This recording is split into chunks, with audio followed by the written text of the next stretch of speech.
오늘 말씀 제목 18절 마지막에 있는 능히 도우실 수 있느니라, 이 말씀 제목 삼아서 함께 은혜를 좀 나누려고 합니다. 오늘 히브리서 2장의 말씀, 구원의 도를 말씀합니다. 잠깐 우리 히브리서 1장 말씀드렸을 때 생각해 봐야 될 것 다시 한번 강조하면, 이 히브리서는 주후 60년대 말에 썼습니다. 그러니까 사도 바울의 저자가 아니라고 생각하는 이유는, 사도 바울이 순교한 때가 주후 한 64년경으로 보는데 그 이후에 쓰여지지 않았을까. 그런데 구원의 도 같은 것을 많이 말씀하니까 사도 바울의 서신이라 일반적으로 그랬었는데, 요즘 신학자들은 사도 바울의 문체하고는 다르고 다른 서신들처럼 인사와 수신자, 저 받는 사람이나 또 보내는 사람의 명확성이 잘 기록되어져 있지 않기 때문에 히브리서를 굳이 바울의 서신이라고 표현하지를 않고 있죠. 자, 맞습니다. 오늘 말씀에 보면 이 지금 히브리서는 지난번에 말씀드렸던 것처럼 지금 로마에 있는 유대인들 핍박 속에서 정말 배교하고 포기하고 이 죽음 피해가야 되겠다 겁먹은 히브리인들을 향하여 예수가 최고의 가치다. 사실 배교하는, 핍박 속에서 배교하는 일이 정말 일반적인 일이 된 상황 속에서 그들에게 가장 큰 위로는 뭐냐? 예수가 우리에게 가장 힘이 되신다. 예수가 우리를 도우신다. 예수 끝까지 붙들고 살자. 이게 바로 히브리서예요. 그래서 주만 바라보고 삽시다. 허다한 증인들이 있으니 끝까지 승리합시다. 이 말씀이 바로 히브리서에 전체적으로 흐르고 있는 주제라는 거죠. 오늘도 이 히브리서 2장의 말씀을 보면 예수가 누구신지에 대한 이야기를 하면서 구원의 도를 분명하게 선포합니다. 구원의 도가 뭘까요? 구원의 도, 우리가 쉽게 흔들리면 안 되는 이 구원의 도, 죽음의 위기 속에서 내려놓으면 안 되는 구원의 도. 우리가 이미 구원받았다고 천국에 티켓 따놨다고 세상 막 살면 안 되는 거죠. 아침에 보면요, 이렇게 예배당에 나올 때 길 건너다 보면 아침에 차들이 많지 않으니까 까치들 있잖아요. 까치들이 길에서 막 먹이를 먹어요. 가끔 운전하다가 보면 이 새들이, 큰 새들이 찻길에 이렇게 깔려 죽은 모습을 많지는 않지만 간혹 볼 때가 있어요. 새가 날아다니는데 왜 차에 치여 죽었을까? 이상하죠. 그런데 오늘 아침에도 보니까 까치들이 길거리에서 이렇게 뭐 먹을 게 있었나 봐요. 막 먹어요. 근데 왜 그러냐 하면, 날 수 있는 특권이 새들에게는 있어요. 날아다니면 돼요.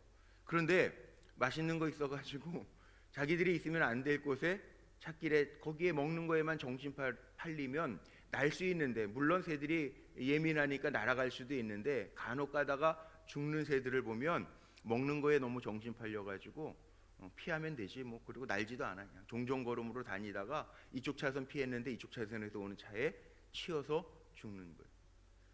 자, 이게 여기에 교훈이 있습니다. 우리도 마찬가지예요. 우리도 예수 믿고 구원 받았어요. 그래서 예수 믿고 구원 받았다, 천국행 티켓을 사놓았다, 그리고 차치가 놓치면 안 돼. 이게 구원이라고 하는 게요, 티켓 사놨다 그게 아니에요. 올라타는 거죠. 주님과 함께 새로운 삶을 사는 거죠. 구원. 주님과 함께 내가 정신 차리고 사는 거, 천국을 향해서 가는 삶, 주님과 함께 천국을 향해서, 주님 예비하신 본향을 향해서 가는 거예요. 그래서 1절 말씀 보세요. 그러므로 우리는 들은 것에 더욱 유념함으로 우리가 흘러 떠 내려가지 않도록 함이 마땅하니라. 정신 똑바로 차리고 살라는 거예요. 구원 받았는데 구원받은 하나님의 백성답게 정신 똑바로 차리고 세상의 핍박 속에서 조금 더 살겠다고 배교하지 말고 치사하게 살지 말고 구원 잊어버리면서 살지 말고 우리는 분명하게 주님과 함께 사는 삶을 살자, 그 얘기예요. 어떻게 보면 오늘날은 배교의 핍박이 없으니까 더 좋을지 모르는데 아닙니다. 세상 살아가면서요, 정신 딴 데 놓고 사는 사람들 많습니다. 우리가 하나님의 자녀라고 생각하면서도 하나님의 자녀 같지 않게 사는 사람들이 너무 많습니다. 여기에 유념하지 않으면, 오늘 말씀 속에 우리가 들은 것에 더욱 유념함으로 우리가 흘러 떠내려가지 않도록 함이 마땅하니라. 배교의 현장 속에서 왜 별의별 사람은요, 예? 핑계 없는 무덤이 없대잖아요. 사람은 어떤 일이 생기면 자기를 변호하게 돼 있어요. 배교의 현장 속에서 왜 별별 이론들이 없었을까요? 아, 주님도 아실 거야. 뭐 주님 우리 사랑하시는데 우리 마음 다 아실 거야. 별의별 이론들이 나오고 변절자들이 나오고 자기를 변호하는 사람들이 나오고 그런 말로 위로하는 사람들도 나왔을지 몰라요. 그런데 분명하게 얘기하죠. 이 배교의 현장 속에서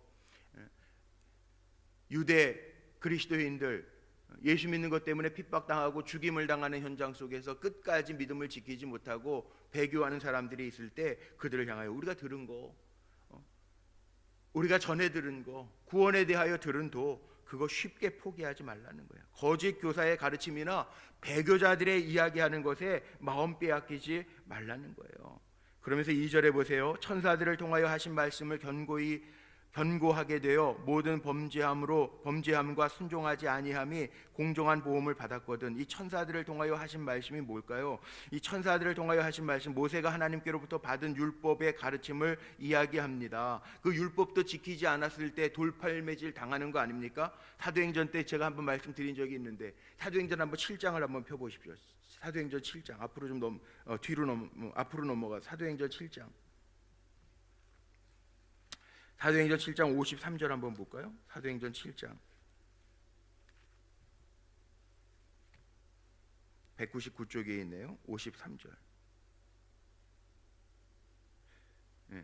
거기 뭐라고 그랬어요? 너희는 천사가 전한 율법을 받고도 지키지 아니하였도다 하니라. 자, 여기에 유대인들이요, 이 천사를 통하여 하신 말씀, 모세가 하나님께로부터 받은 율법을 가르치는데 사도행전 7장 53절 말씀에도 여기에 그렇게 나와 있어요. 너희는 천사가 전한 율법을 받고도 지키지 않았다. 이것도 지키지 않으면서 율법을 지키지 않았을 때 어떻게 하라고? 돌로 쳐 죽임을 당해도 유대인들은 할 말이 없는 거예요. 율법 이거 굉장히 사람들이 강하죠. 이 율법 지키느라고. 지금도 그래요. 유대인들 율법 지키는 것 때문에 그 안식일 날 지키는 거 철저하게 지킵니다. 정통 유대인들은 정말 철저하게 지킵니다. 3.7km마다 회당이 있어가지고 그만큼 걸어야 되고요. 엘리베이터 버튼도 일하는 거라고 누르지도 않고요. 물론 요즘에 좀 이렇게 우리가 그런 얘기 많이 하는데 돌팔이 집사예요, 뭐 그런 얘기도 하고 잡사예요, 그런 표현 쓰는데 그렇지 않은 사람들도 있기는 한데 보통 유대인들이 율법 잘 지키려고 애는 써요. 근데 그거 못 지켜도 돌팔매질 당하는데 하물며 주님의 주신 구원 우리가 어떻게 해야 돼요? 사도 바울이 고린도후서 마지막 장 13장 한번 보십시오. 고린도후서 13장 5절. 구원에 대한 이야기할 때 꼭 한 번씩은 우리가 봐야 될 말씀이에요. 고린도후서 13장 5절. 자, 이거 우리가 중요한 말씀이니까 한번 답답하셔도 우리 한번 마스크 쓰고도 한번 읽어볼까요? 5절 시작. 너희는 믿음 안에 있는가? 너희 자신을 시험하고 너희 자신을 확증하라. 예수 그리스도께서 너희 안에 계신 줄을 너희가 스스로 알지 못하느냐?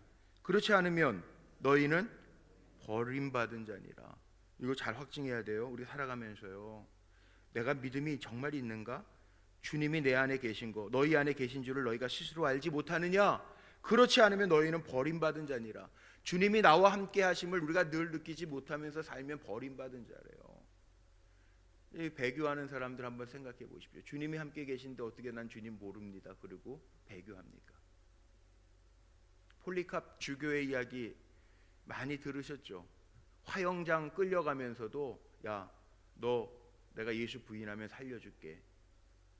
로마의 군사들이 얘기해요. 폴리캅 주교가 뭐라고 이야기합니까? 하나님이 80평생 나를 함께 하셨는데 주가 내 일생을 함께 하셨는데 내가 주님을 어찌 버릴 수 있냐고 화형당했어요. 주님이 우리와 함께 하심을 알면 우리가 막 살 수 없다는 거죠. 이게 구원이에요. 그래서 여기 보세요. 3절. 우리가 이같이 큰 구원, 이 큰 구원이라고 하는 게 예수 통하여 우리 모두에게 주신 구원이 큰 구원이에요. 이 온 인류를 살리시는 구원. 단순히 뭐 병 하나 고쳐주시는 거, 단순히 뭐 내 물질적으로 뭘 채워주시는 거, 단순히 내 기도에 뭐 요거 응답해 주시는 거, 넓게 보면 그것도 구원의 하나의 종류일 수는 있지만, 우리 전도 폭발할 때 구원이 뭡니까? 내 삶 전부를 주님 앞에 내려놓고 주님의 품에 안에 안기는 게 구원 아닙니까? 그게 구원이에요. 전인적 구원이라는 말을 우리가 쓰는데, 물론 순간순간 병 고침 받는 구원도 있어요. 재정의 문제를 해결받는 구원도 있어요. 내 기도의 제목에 응답받는 구원도 있어요. 그러나 그건 다 부분적인 구원이고, 온전한 구원, 큰 구원, 이 구원은 뭐냐? 이 구원은 내 인생 전부를 책임져 주시는 주님이 나와 함께 하신다라고 하는 이 큰 구원, 이거 어찌 등한히 여기겠느냐, 이 말씀이에요. 우리는 이렇게 이 믿음으로 살아야 되는 거죠. 사나 죽으나 자나 깨어 있으나 주님이 우리와 함께 하신다고 약속하셨잖아요. 사도 바울이 제일 먼저 쓴 서신이 뭡니까? 데살로니가 교회 성도들에게 쓴 신약 성경 가운데 가장 먼저 쓴 서신이 우리 데살로니가전서라고 이야기합니다. 거기 데살로니가전서 5장 10절 말씀, 그것도 제가 살전 말씀 나누면서 얼마 전에 그 나눴던 기억이 나요. 데살로니가전서 한번 보죠. 그것도 성경 다 기억하시겠지만, 데살로니가전서 5장 10절 332쪽에 있네요. 이 중요한 말씀들이에요. 다 구원에 대해서 너무너무 중요한 말씀입니다. 332쪽 데살로니가전서 5장 10절, 사도 바울이 제일 먼저 쓴 서신이에요. 자, 여기 구원에 대한 게 보이죠? 한번 읽어볼까요? 같이 시작. 예수께서 우리를 위하여 죽으사 우리로 하여금 깨어있든지 자든지 자기와 함께 살게 하려 하셨느니라. 자든지 깨어있든지 주님이 왜 십자가를 지셨느냐? 우리 주님과 함께 살도록. 주님 내 안에 계신 거예요. 사도 바울은 늘 이 고백하잖아요. 십자가에서 내가 죽었으니, 주님과 함께 죽었으니 내가 주님과 함께 산다라고 하는 고백을 사도 바울 하잖아요. 구원이 이게 바로 구원이라고 하는 게, 주님이 내 안에 사셔서 주님의 영이 나를 이끄는 삶을 살아가는 사람이 구원받은 사람이에요. 우리 그런 얘기 가끔 해요. 아, 예수 너무 일찍 믿었나? 뭐 구원은 주님 믿기만 하면 되는 건데, 주님 부르실 때 그때 내가 주님 믿습니다. 구원받은 강도처럼 세상 다 즐길 거 즐기고 하고 싶은 거 다 하고 살다가 주님 부르실 때 내가 주님 믿습니다. 그래도 얻는 구원인데, 그렇게 이야기하는 분들이 있어요. 그렇게 살다가 가실래요? 우리 언제 하나님 부르실지 몰라요. 자든지 깨든지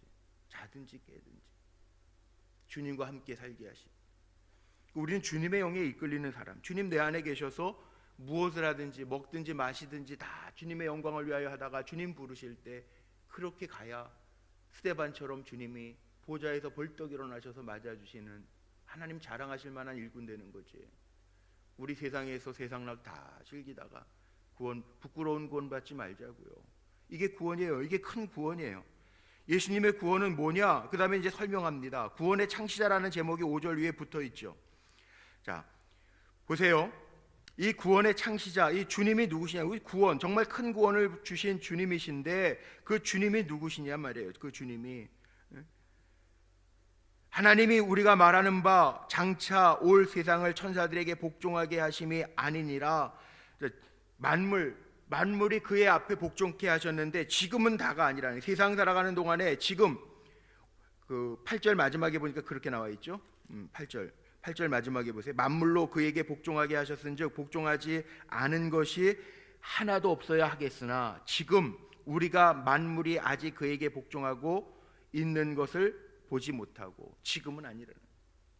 지금 안 믿는 사람도 많아요.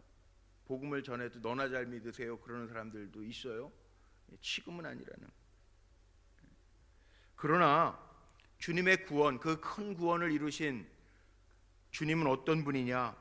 이 5절부터 구원의 창시자라고 하는 제목이 나와 있죠. 예수, 우리를 구원하신 분이라는 거예요. 지금 핍박과 배교의 현장 속에서 그들을 위로하기 위하여 쓰여진 말씀이 히브리서라고 생각하고 한번 보세요. 여기에 보면 그 배반하고 있는 사람들도 있고, 끝까지 주기철 목사님처럼 못 위를 걸어가면서 저 높은 곳을 향하여 그렇게 살았던 분도 있단 말이에요. 우리가 그럴 수는 없겠지만 만약 우리가 주님이라면, 그럴 수는 없겠지만 한번 생각해 보세요. 배반하고 난 주님 모릅니다 결정적인 순간에 그런 사람이 주님 편일까요? 못 위를, 그 녹슨 못 위를 걸어가면서 저 높은 곳을 향하여 일사가고, 누가 주의 종이에요? 누가 주의 종이에요? 세상 락 즐길 거 다 즐기면서 무늬만 그리스도인이라고 하는 사람하고, 세상 락 다 포기하고, 나중에 히브리서에 가면은 모세 얘기하면서 그러죠. 바로 궁안에서 왕자로서 누릴 수 있는 특권 포기하고 히브리인들과 더불어 고난 받는 거 즐겨해서 가는 모세, 큰 종 아닙니까? 우리가 마찬가지 아니에요? 여기 구원을 그렇게 설명하는 거예요. 지금은 다가 아닌데 만물 그 발 아래 복종케 하시는 주님. 8절에 만물을 그 발 아래 복종하게 하셨느니라. 하나님이 예수 그리스도를 보내셔서 만물이 그 발 아래 복종하게 하셨다는, 지금은 다가 아니지만, 지금은 다 복종하는 것은 아니지만 결국은 그 안에 우리가 서게 될 것이라는. 9절 10절 말씀도 보세요. 오직 우리가 천사들보다 잠시 동안 못하게 하심은 입은 자 곧 죽음의 고난 받으심으로 말미암아 영광과 존귀로 관을 쓰신 예수를 보니 이를 행하심은 하나님의 은혜로 말미암아 모든 사람을 위하여 죽음을 맛보려 하심이라. 그러므로 만물이 그를 위하고 또한 그로 말미암은 이가 많은 아들들을 이끌어 영광에 들어가게 하시는 일에 그들의 구원의 창시자를 고난을 통하여 온전하게 하심이 합당하도다. 우리를 위하여 죽음 당하신 주님, 모든 사람을 위하여 죽음을 맛보려 하십니다. 우리도 그 죽음을 통과하잔 말이죠. 주님 우리를 위하여 이렇게 고난 당하셔서 죽음, 우리에게 영원한 생명을 주셨는데 우리가 그 주님 바라보면서 살자는 얘기죠. 그래서 13절로 넘어가 보면 그를 의지하는 거예요. 그를 의지할 때 자녀됨의 은혜를 누립니다. 또다시 내가 그를 의지하리라 하시고 또다시 볼지어다 나와 및 하나님께서 내게 주신 자녀라 하셨으니, 우리도 그렇게 살잔 말이에요. 이 구원의 창시자 예수 그리스도 때문에 얻어지는 게 있어요. 주님이 왜 인간의 몸을 입고 오셨느냐? 우리 인간들, 주님의 자녀들도 혈과 육에 속했기 때문에 혈과 육을 입고 오셔서 죽음을 통과해서 죽음의 세력을 잡은 자 곧 마귀를 멸하셨다. 14절. 주님이 이 땅에 육신, 우리와 같이 육신의 몸을 입고 오셔서 죽음의 정복자가 되셨다. 우리도 죽음 정복자라. 우리도 부활할 거란 말이에요. 주님처럼. 주님이 부활의 첫 열매가 되셨기 때문에 우리도 이 죽음의 권세, 마귀를 멸하시고 우리도 그 죽음에서부터 영원히 살게 하시는 은혜를 입을 사람들이, 이게 구원이에요. 누구에게? 믿음의 자손 아브라함의 자손들에게. 16절 이는 확실히 천사들을 붙들어 주려 하심이 아니요 오직 아브라함의 자손을 붙들어 주려 하심이라. 아브라함의 자손이 누굽니까? 믿음의 자손, 우리입니다. 우리를 붙들어 주신다. 전 이렇게 저나 여러분이 살았으면 좋겠어요. 미국의 아이젠하워 대통령이 아주 유명한 일화가 있죠. 아이젠하워 대통령이요 예수 믿던 사람이에요. 그런데 임종 직전에 빌리 그레함 목사님 불렀잖아요. 나는 지금 죽으면 구원의 확신이 없소. 아주 유명한 일화 아닙니까? 뭐예요? 무늬만 그리스도인으로 살 필요 없어요. 왜 고생하면서 무늬만 그리스도인이라고 그렇게 삽니까? 이것도 아니고 저것도 아닌데 차든지 뜨겁든지 해야지. 미지근 주님 그거 토해내신대잖아요. 그렇게 살지 말라는 거예요. 배교 현장이 아니니까 요즘은 괜찮다고요? 천만의 말씀. 요즘에 더 흔들리기 쉽지 않아요? 겉으로는 주님 사랑합니다 그렇고 고백은 하는 것 같은데 삶은 따로예요. 따로 국밥이에요. 주님 다 아세요. 제가 늘 두려운 게 그거예요. 주님은 다 아시거든요. 사람은 몰라도 주님은 다 아신다. 이게 얼마나 무서운 말이에요. 주님 다 아신다는. 결국은 오직 아브라함의 자손을 붙들어 주려 하심이라. 진짜 믿음의 자손을 주님이 붙잡아 주신다는. 신실한 대제사장 되신 주님, 백성의 죄를 속량케 위해서 이 땅에 오신 주님이, 그리고 이미 시험 다 받으셔서 고난 당하신 주님은요 다 아신다. 우리 믿음으로 그 고난에 동참하면 주님이 도우신다는 거예요. 18절 오늘 제목 삼은 게 그거 아니에요? 18절 보세요. 그가 시험을 받아 고난을 당하셨은즉 시험 받는 자들을 능히 도우실 수 있느니라. 지금 시험거리들 아닙니까? 지금 배교의 현장 속에서 죽어가요. 그 얼마나 시험거리예요. 여러분 옆에서 믿음의 사람들이 죽어간다고 생각해 보세요. 난 안 믿을게요. 잠시 잠깐에 낙이 더 좋아요. 그럴 거예요? 아니라는. 그 시험거리 중에서도 정말 영원한 생명을 주시고 영원한 구원을 주시는, 큰 구원을 주시는 주님, 그 주님의 손으로 우리를 도우신다는 거예요. 그러니까 비굴하게 연명하는 것보다 내가 주님의 자손입니다, 믿음으로 선택하고 결단하면서 사는 거, 주님이 도우신다는 거예요. 좋으신 주님 아니에요? 월삭 새벽 기도회 때마다 저희들이 고백하는 찬양이 있어요. 좋으신 하나님, 좋으신 하나님. 그 좋으신 하나님 나의 하나님 아니에요. 그 좋으신 하나님, 오늘도 구원을 베푸신 하나님, 오늘도 우리의 기도에 응답하시는 하나님. 기도에 응답하시는 것은 조금의 구원이에요. 근데 우리 삶 전체를 책임져 주시는 주님 계시니까 그 주님 바라보면서 우리를 위하여, 우리를 영원한 삶에 들어가게 하시기 위하여 우리에게 생명까지 내어주신 그 주님 바라보면서 의지하면서 아브라함의 자손들 붙들어 주심을 기억하면서 우리가 어떤 시험과 고난을 당해도 능히 우리를 도우실 수 있는 그 주님 바라보면서 끝까지 승리하자. 이 말씀이 오늘 이 히브리서 2장의 내용이에요. 세상을 이길 수 있는 힘은 주님께로부터 온다는 거죠. 우리가 오늘 찬송했던 것처럼 도우실이 예수예요. 주님이 거느려 주시면 돼요.